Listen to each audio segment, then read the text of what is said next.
Assalamualaikum. Hello everyone. Hope you are all fine. Today our lecture is Gauss-Seidel iterative method and Jacobi method. ये दोनों method जो हैं इनमें हमने क्या करना है कि इनकी अप्रोक्सीमेशन बनानी है, यानी कि जो वैल्यूज़ हम लेंगे एक इटरेशन से उसको हमने सेकंड इटरेशन में पुट करना है एक्स और वाई की वैल्यू। ये भी मेथड जो है वो हमने पहले जो मेथड किया था वो गाजी-जॉर्डन मेथड किया था, nuclear solution of linear equations का। तो अब ये भी nuclear solution of linear equations का ही हमारे पास दूसरा मेथड है गाजी-सेडल, और तीसरा जो है वो है हमारे पास जैकोबी मेथड। ये दोनों मेथड आज हमने देखने हैं। These iterative method are based on the idea of successive approximation, iterative method being with one or two initial approximation of the rules with the sequence of approximation। वो कह रहे हैं कि हमारे पास जो एक इनिशियल अप्रोक्सीमेशन का रूल है उसको हमने सीक्वेंस के साथ अप्रोक्सीमेशन उसकी हमने लेके चलनी है, यानी कि x1 x2 x3 से up to so on xk या xn, ये इस मेथड तक। तो k जो है वो इन्फिनिटी नंबर्स तक होगा हमारे पास। The sequence of roots convert through exact root, इसके हमने एग्जैक्ट रूट निकालने हैं। फॉर एग्जांपल हमारे पास एग्जैक्ट रूट जो है वो अल्फ़ा है फॉर ए सिस्टम के लिए। तो इक्वेशन जो है वो हमारे पास ए एक्स जो है वो बी के इक्वल होगी। We begin with an initial approximation of solution. Initial approximation of solution के लिए हमारे पास जो होते हैं x0, यानी कि k की वैल्यू जो है वो पहले जो है वो 0 1 2 3 अप टू सो ऑन चलती रहती है। तो x जो है हम सबसे पहले क्या लेंगे x0, ठीक है। तो x0 लेंगे तो हमारे पास सीक्वेंस के साथ क्या आएगा, x0 के बाद x1 x2 x3 up to so on कहाँ तक जाएगा, k तक, क्योंकि k जो है वो हमारे पास क्या है up to so on number है। ये जो हमारे पास सीक्वेंस को जब हम कन्वर्ट करते हैं कि हमने x की वैल्यू निकालनी, x की वैल्यू निकालने के लिए हमारे पास क्या है, वहाँ पर था A X is equal to B. क्या था, A X is equal to B. X की वैल्यू निकालेंगे तो A inverse is equal to B आ जाएगा। नेक्स्ट जब हम इसके जनरल फार्मूले की बात करेंगे तो वो हमारे पास है एक्स इज इक्वल टू के प्लस 1 एच एक्स के। तो के जो है इसमें क्या है वो पीछे आपको बताया कि 1 2 3 up to so on numbers हैं। तो एच एक्स के का मतलब जो है वो हमारे पास क्या है, iterative. X K plus 1 and X K are approximation for exact root. Exact root हमने किसके लेने हैं, A X is equal to B के।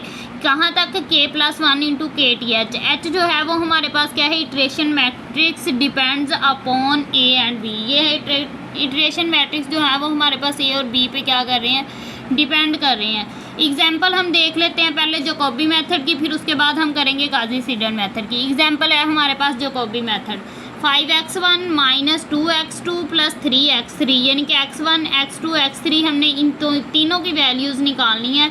इसमें हमने इटरेशन लेनी है, पहली इटरेशन, फिर सेकंड इटरेशन, फिर थर्ड, फिर फोर्थ, फिर 5 इटरेशन तक हमने इनको फाइंड करना है। 5 इटरेशन तक फाइंड करने के बाद हमने क्या करना है कि x5 में से जो हमारे पास 5th इटरेशन है उसमें से हमने क्या करनी है, पिछली इटरेशन जो है उसको माइनस कर देना है। चलें इसको देख लेते हैं। 5x1 minus 2x2 plus 3x3, इस पहली इक्वेशन से हमने x1 निकालना है, दूसरी इक्वेशन से x2 निकालना है, तीसरी इक्वेशन से x3 निकालना है। तो ये देखें हमने इन तीनों इक्वेशंस को क्या इक्वेशन 1 इक्वेशन 2 और इक्वेशन 3 का नाम दे दिया। पहली इक्वेशन से जब हम x1 निकालेंगे 5x1 minus 2x2 plus 3x3 is equal to -1 है। तो 5x1 इज इक्वल टू ये -1, ये 2x2 इधर माइनस इधर जाके पॉजिटिव हो जाएगा, ये पॉजिटिव इधर जाके नेगेटिव हो जाएगा। तो ये 1/5 जो है इधर मल्टीप्लाई हो रहा है, इधर आके क्या हो जाएगा, divide. 1/5 into 2x2 minus 3x3 -1। ये इक्वेशन 1 जो है इसके सोल्यूशन से हमारे पास इक्वेशन 1 ये आ गई। इसके बाद इक्वेशन 2 हमारे पास क्या है, इक्वेशन 2 है -3x1 plus 9x2 plus x3 is equal to 2। तो ये हमारे पास -3x1 है। इक्वेशन 2 से हमने क्या निकालना है, x2। तो 9x2 ये 3x1 इधर जाके पॉजिटिव हो जाएगा, x3 इधर जाके क्या हो जाएगा, नेगेटिव। तो 9x2 is equal to 3x1 minus x3 plus 2। तो x2 ये 9 जो है इधर जाके क्या हो जाएगा, divide. 1/9 is equal to 3x1 minus 3x3 plus 2। तो इसी तरह इक्वेशन 3 जो है वो हमारे पास क्या है कि 2x1 minus x2 minus 7x3 is equal to 3। तो इससे हमने x3 निकालना है थर्ड इक्वेशन से।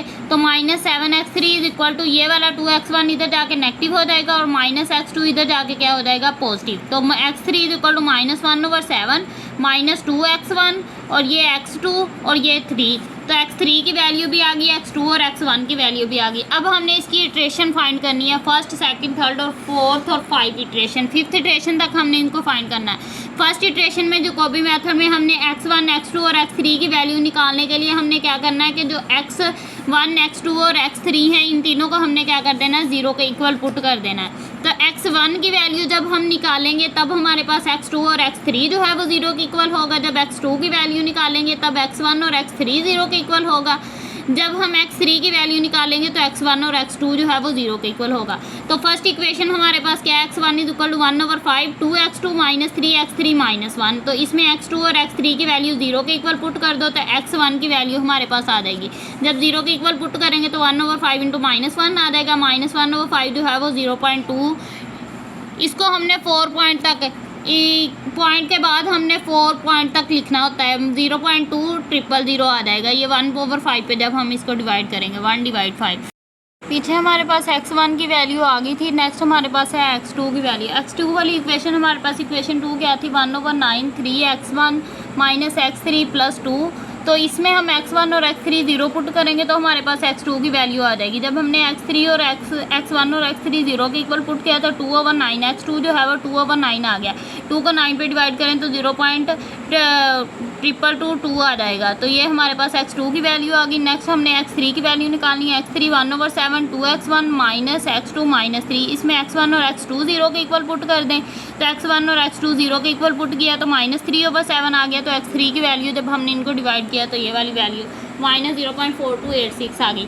ये हमारे पास थी फर्स्ट इटरेशन। फर्स्ट इटरेशन में हमने जैकोबी मेथड में क्या किया कि x1, x2, x3 की वैल्यूज़ हमने किसके इक्वल रखी, 0 के इक्वल। अब हमने इसकी फाइंड करनी है सेकंड इटरेशन। सेकंड इटरेशन के लिए हमने क्या करना है कि जो हमारे पास x1 और x2 और x3 की वैल्यू फर्स्ट इटरेशन में आई हैं वो वाली वैल्यूज़ हमने सेकंड इटरेशन फाइंड करते हुए वो वाली वैल्यूज़ पुट करनी है। तो x1 = 1/5 2x2 - 3x3 - 1। तो x2 की वैल्यू हमारे पास फर्स्ट इटरेशन में क्या आई थी, 0.2222 और x3 की वैल्यू क्या आई थी, -0.4286। तो आप इस सेकंड इटरेशन फाइंड करते हुए x1 की वैल्यू जब हमने सेकंड इटरेशन में फाइंड करनी है तो x2 की वैल्यू पुट कर दें और x3 की वैल्यू जो फर्स्ट इटरेशन वाली है वो पुट कर दें। तो हमारे पास x1 जो है वो 1/5 2 × x2 की वैल्यू -3 × x3 की वैल्यू -1। इन तीनों को सम अप कर लें तो 1/5 और इसको 5 पे डिवाइड कर दें तो हमारे पास x1 की वैल्यू जो है वो 0.1460 आ जाएगी। सेकंड इटरेशन में हमारे पास x1 की वैल्यू आ गई थी। अब हमने क्या करनी है, x2 की वैल्यू फाइंड करनी है। x2 के लिए हमारे पास इक्वेशन क्या है, 1/9 3x1 - x3 + 2। तो इसमें x1 और x2 की वैल्यू, x1 की वैल्यू जो फर्स्ट इटरेशन में थी और x3 की वैल्यू जो फर्स्ट इटरेशन में थी वो वाली वैल्यूज़ पुट करें इस इक्वेशन में, x1 और x3 की। जब x1 की वैल्यू और x3 दोनों की वैल्यूज़ हमने पुट की, इनको सम अप किया और उसके बाद 9 पे डिवाइड किया तो x2 की वैल्यू आ गई सेकंड इटरेशन के लिए। तो अब हमने फाइंड करनी है x3 की वैल्यू। x3 की वैल्यू फाइंड करने के लिए x1 और x2 दोनों की वैल्यूज़ पुट करेंगे। x1 और x2 की वैल्यूज़ पुट करें, उसको 7 पे सम अप करके उसको 7 पे डिवाइड करें तो सेकंड इटरेशन में x3 आ जाएगा। अब हमने फर्स्ट इटरेशन और सेकंड इटरेशन दो फाइंड कर लिया। अब हमने फाइंड करनी है third iteration. Third iteration find करने के लिए हमने क्या करना है कि जो सेकंड इटरेशन में x1, x2 और x3 की वैल्यूज़ आई थी वो हमने थर्ड इटरेशन में यूज़ करनी है। यानी कि x1 जो है वो 1/5 2x2 - 3x3 - 1। सेकंड इटरेशन में x2 की वैल्यू हमारे पास क्या थी, 0.2032 और x3 की वैल्यू क्या थी, -0.5175। तो ये दोनों वैल्यूज़ हमने थर्ड इटरेशन में क्या करनी है, पुट कर देनी है x2 और x3 की। x1 = 1/5 2 × x2 की वैल्यू -3 × x3 की वैल्यू -1। अब इनको सम अप करें और 5 पे डिवाइड कर दें तो x1 की वैल्यू आ जाएगी। सम अप किया तो हमारे पास x1 की वैल्यू आ गई। x1 की वैल्यू 0.1918 होगी। और इसी तरह x2 वाली इक्वेशन क्या है, 1/9 3x1 - x3 + 2। तो इसमें हम क्या करेंगे, इसके सेकंड इटरेशन में जो x1 की वैल्यू आई है और x3 की वैल्यू आई है वो पुट कर दें। x1 की वैल्यू थी 0.1416 और x3 की वैल्यू थी -0.5175। तो 3 को 0.1460 से मल्टीप्लाई करें और माइनस इंटू x3 की वैल्यू +2, इनको सम अप करें। सम अप करने के बाद 9 पे डिवाइड कर दें तो x2 की वैल्यू 0.3284 आ जाएगी। x3 की वैल्यू जब हम फाइंड करेंगे तो हम x1 और x2 की वैल्यू सेकंड इटरेशन वाली पुट करेंगे। सेकंड इटरेशन में x1 की वैल्यू ये थी और x2 की वैल्यू 0.2032 थी। तो x3 is equal to 1/7 2 into x1 की वैल्यू जो है वो 0.1460 है और x2 की वैल्यू 0.2032 है। तो ये वैल्यू जब हम इसमें पुट करेंगे, सम अप करने के बाद 7 पे डिवाइड करें तो इसकी हमारे पास x3 की वैल्यू जो है वो -0.4159 आ जाएगी। तो ये थर्ड इटरेशन हमारे पास होगी। इसी तरह जब हम नेक्स्ट फोर्थ इटरेशन फाइंड करेंगे तब हम थर्ड इटरेशन वाली वैल्यूज़ पुट करेंगे और जब 5 इटरेशन फाइंड करेंगे तब हम फोर्थ इटरेशन वाली वैल्यूज़ पुट करेंगे। 5 इटरेशन फाइंड करने के बाद हम 5 इटरेशन में से जो पीछे वाली इटरेशन होगी उसको हम क्या कर देंगे, माइनस कर देंगे, तब हमारे पास जैकोबी मेथड जो है वो कंप्लीट हो जाएगा। नेक्स्ट जो है वो हमारे पास क्या है, फोर्थ इटरेशन। फोर्थ इटरेशन में हमने कौन सी वैल्यू फाइंड करनी है, जो थर्ड इटरेशन में आई है। x1 is equal to 1/5 2 x2 -3 x3 -1 x2 और x3 की वैल्यू जो थर्ड इटरेशन में आई है वो पुट कर दें तो सम अप करने के बाद इनकी वैल्यू x1 की वैल्यू जो है वो 0.1809 आ जाएगी। इसी तरह x2 जो है वो हमारे पास क्या है, 1/9 3 x1 -x3 प्लस x2 +2। तो x1 और x3 की वैल्यू इसमें थर्ड इटरेशन वाली पुट करें। थर्ड इटरेशन वाली जब हमें इसमें वैल्यू पुट करेंगे तो x2 जो है 1/9 इंटू इनको सम अप करने के बाद ये 9 पे डिवाइड करें तो x2 की वैल्यू आ जाएगी। इसी तरह जब हम x3 फाइंड करेंगे तो 1/7 इंटू 2 x1 -x2 -3, इसमें x1 और x2 की जो वैल्यू है जो हमने थर्ड इटरेशन में फाइंड की थी वो वैल्यूज़ पुट करनी है। वैल्यू पुट करने के बाद हमारे पास x3 जो है सम अप करने के बाद x3 की वैल्यू x1 की जगह और x2 की वैल्यू जो है हमने x2 की जगह पुट की, उसके बाद इनको सम अप किया। सम अप करने के बाद हमने 7 पे डिवाइड किया तो हमारे पास x3 की वैल्यू आ गई। x3 की वैल्यू हमारे पास सम अप करने के बाद -0.4207 आ गई। अब हमारे पास है फिफ्थ इटरेशन। फिफ्थ इटरेशन में भी हमने क्या करना है कि फोर्थ इटरेशन वाली जो x1 x2 और x3 की वैल्यू आई है वो हमने इसमें पुट कर देनी है। तो x1 is equal to 1/5 2 x2 -3 x3 -1, इसमें x2 और x3 की वैल्यू जो फोर्थ इटरेशन में आई वो पुट कर दें। x2 और x3 की वैल्यू ये है हमारे पास। तो x1 इज इक्वल टू ये वैल्यूज इस इक्वेशन में पुट करें। इस इक्वेशन में पुट करने के बाद उनको सम अप करें तो x1 जो है वो 0.1853 आ जाएगा। तो x2 की वैल्यू नेक्स्ट जब हम x2 की वैल्यू निकालेंगे तो x1 और x3 की वैल्यू पुट करेंगे। x1 और x3 की वैल्यू पुट करने के बाद x2 जो है उनको सम अप करें। सम अप करने के बाद x2 की वैल्यू 0.3293 आ जाएगी। इसी तरह हम x3 की वैल्यू निकालेंगे। x3 वाली इक्वेशन हमारे पास है 1/7 2 x1 -x2 -3, इसमें x1 जो है वो ये की वैल्यू फोर्थ इटरेशन में ये, x2 की वैल्यू ये, दोनों वैल्यूज़ पुट करें। वैल्यू पुट करने के बाद सम अप करें। सम अप करने के बाद 7 पे डिवाइड कर दें तो हमारे पास -0.4244 आ जाएगा। अब हमारे पास फिफ्थ इटरेशन जो है जैकोबी मेथड के लिए हमने क्या करना है कि फिफ्थ इटरेशन को फोर्थ इटरेशन में से माइनस कर देना है। x1 की वैल्यू फिफ्थ इटरेशन में क्या है, x1 की वैल्यू जो है फिफ्थ इटरेशन में हमारे पास आई है 0.18538 और फोर्थ इटरेशन में x1 की वैल्यू क्या है 0.1809, यानी कि फिफ्थ इटरेशन में से फोर्थ इटरेशन वाली वैल्यूज़ को क्या कर देना, माइनस कर देना है। तो ये हमारे पास x1 उसकी fifth iteration minus x1 fourth iteration, ये 5 और 4 शो कर रहे हैं कि ये फिफ्थ इटरेशन है, ये फोर्थ इटरेशन है। तो आप 0.18538 में से 0.1809 माइनस करो तो 0.0048 आ रहा है। इसी तरह सेकंड x2 की वैल्यू निकाल लें।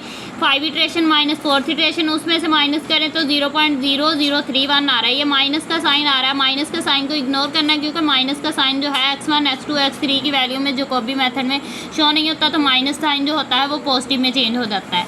तो x3 minus x3 5 iteration minus fourth iteration. 5 iteration में x1 की x3 की वैल्यू ये थी और फोर्थ इटरेशन में x3 की वैल्यू ये थी। इन दोनों को माइनस करें तो -0.0037 आई। इनको माइनस वाला साइन जो है वो हमारे पास शो नहीं होगा, तो ये पॉजिटिव में वैल्यू हो जाए। अब देखें तीनों वैल्यूज़ जो हैं 0.004 0.003 और 0.003, इनमें तीनों वैल्यूज़ में पॉइंट सिर्फ एक पॉइंट का डिफरेंस है, बाकी ये सेकंड x2 और x3 की वैल्यू सेम है, जबकि x1 की वैल्यू में जो है वो 3 पॉइंट का डिफरेंस है। यानी कि जब हम इसका प्रोग्राम लिखेंगे तो हमारे पास सिर्फ आउटपुट में जो है या इनपुट जब हम देंगे, आउटपुट जब हम उसकी लेंगे तो हमारे पास सिर्फ पॉइंट का डिफरेंस आएगा। यानी कि ये वैल्यूज़ जो हैं वो हमने क्या की हैं, हैंड से सॉल्व की हैं। जब हम इसकी वैल्यूज़ जो है कंप्यूटर में ये वैल्यूज़ हम पुट करेंगे, प्रोग्राम जब लिखते वक्त हम इसकी वैल्यूज़ कंप्यूटर में पुट करेंगे तो आउटपुट में इतना डिफरेंस नहीं आएगा, तीनों की वैल्यूज़ जो होंगी वो सेम आएगी, जबकि पॉइंट का डिफरेंस भी नहीं होगा।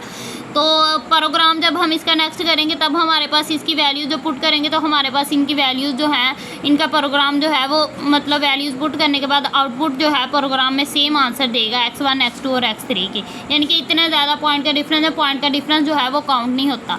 तो यहाँ तक आज का लेक्चर हमारा ख़त्म हुआ। इंशाल्लाह नेक्स्ट हम गाजी सीडल मेथड करेंगे। तो गाजी जैकोबी मेथड हमारा इतना था। गाजी सीडल मेथड की आज हमने डेरिवेशन तो थ्योरी कर ली थी, लेकिन नेक्स्ट हमारा प्रॉब्लम जो है वो रहता है। तो अगर वीडियो अच्छी लगी हो तो वीडियो को लाइक करें और मेरे चैनल को सब्सक्राइब करना मत भूलिएगा। खुदा हाफिज़। दिन तकलीफ की हुई है।